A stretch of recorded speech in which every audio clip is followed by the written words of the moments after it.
All right, at the beginning of the pandemic, we saw a huge drop-off in demand, right? We stayed home.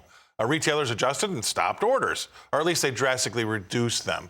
Wholesalers shuttered their production plants as GDP cratered.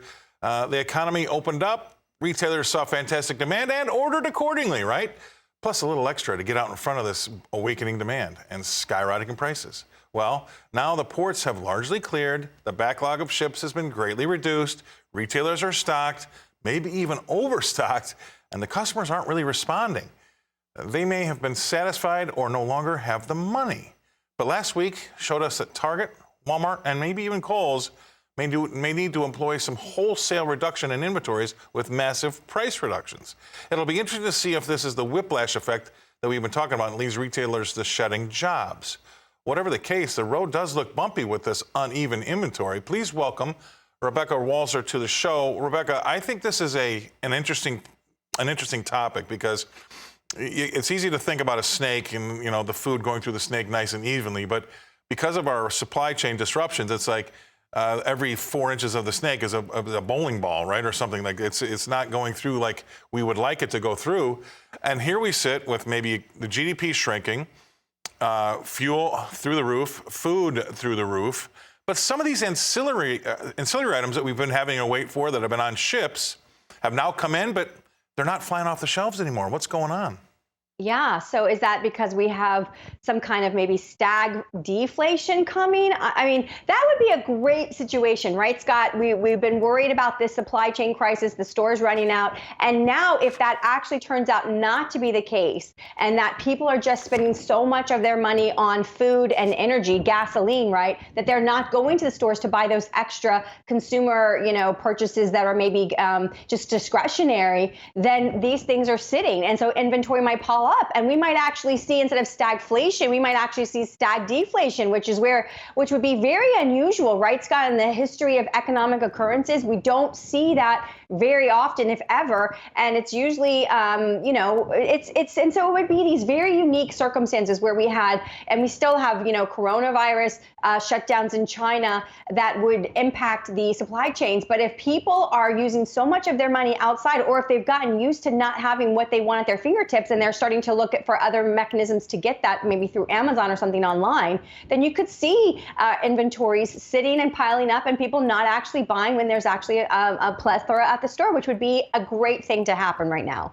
Well, we've done it on this show. I think we did it last week, but the CEO of Freight Moves, or something that has to do with freight, said that he doesn't see these supply chains issue really clearing up for another, say, 10 years. And now that sounded a little bit hyperbolic, but you know what? He's just saying you never know when China's going to shut down again from some sort of COVID. And, ordering inventory has always been hard anyway.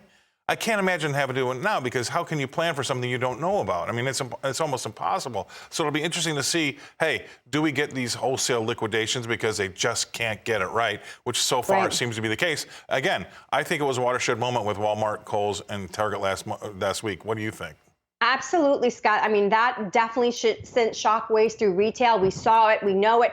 We were like, wow, Target, Walmart, really? Even inflation even impacts their sales numbers. People don't have the discretionary spending to spend, Scott. And we think of Target, we think of Walmart in terms of, well, that's food and that's their main core products in their home. But there's a lot of stuff there's a lot of profit margin in those industries that are not from, food and diapers and just basic staples, all of the electronics, all of the computers, so many things are beyond food at Target and Walmart that they're depending on. And if people don't have that discretionary income, then that's a problem. And so, we don't know what's going to happen with China. They are very sporadic in their COVID policies. And the thing that really makes a difference here, Scott, that people don't realize is the just in time. Yeah. I remember in undergrad in business school, just in time was such a new thing, a new phenomenon. And we have 100% moved to that. And guess what that requires, Scott? That requires accuracy. If you're going to get things just in time to the stores, then you have to be accurate on what the need is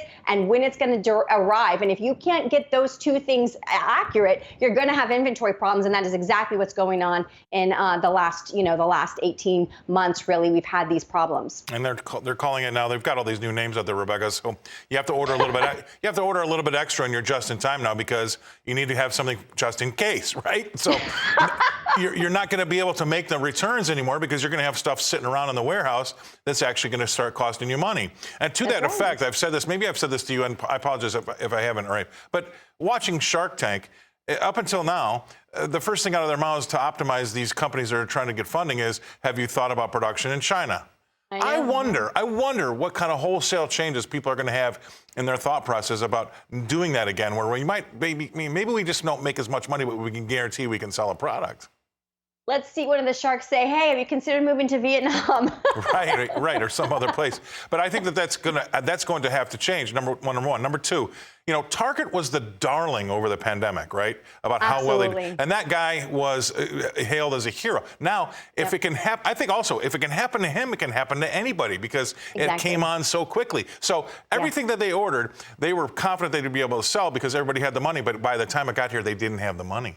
Right. That's right. That's exactly right. You're 100% right. It's all of these things piling on top of each other. It's the just in time with not knowing when they are going to arrive, with the shutdown, with shipping problems, then getting here and then having less money disposable at our, in discretionary spending because we're spending too much on food and housing. So all of this is a cyclical effect. And I think if we could, at the end of this, Scott, wind up with a bunch of inventory that no one needs to buy because they don't need it or they don't have the money for it, that's a lot better than going somewhere and wanting to buy something and not seeing it on the shelf. And what do you do? I mean, for the parents that don't have baby formula right now, with these massive emergency shipments coming from Germany, I can't imagine the feeling of a mother or a father going to a store and not knowing what they're going to do that night to feed their child. I mean, this has got to stop. We've got to get some national security, I think, even to our supply chain. I agree. And then on top of it, I mean, just think about how much it costs per can to flat over when jet fuel is going through the roof like it is. It just doesn't make any sense to let that get out of control, but it did. So the last thing I'll end is this. Maybe when these guys ordered all these things from overseas, I would have liked to have seen what gas prices were when they put the order in versus what gas prices were when they actually took delivery of all the goods they bought, because I think obviously that's going to be a big effect on whether or not people can afford what they just thought they ordered. So well, you're going to get your wish, Scott, because we have all of the ESG pricing, and you're going to get that pure carbon footprint of what the costs are. So you're going to know very soon. The woke capitalists are coming around. Thank you very much. All right, Rebecca Walser, she comes to us from Florida. I think all the smart people do come to us from Florida. Thank you very much, Rebecca. Love that content. All right.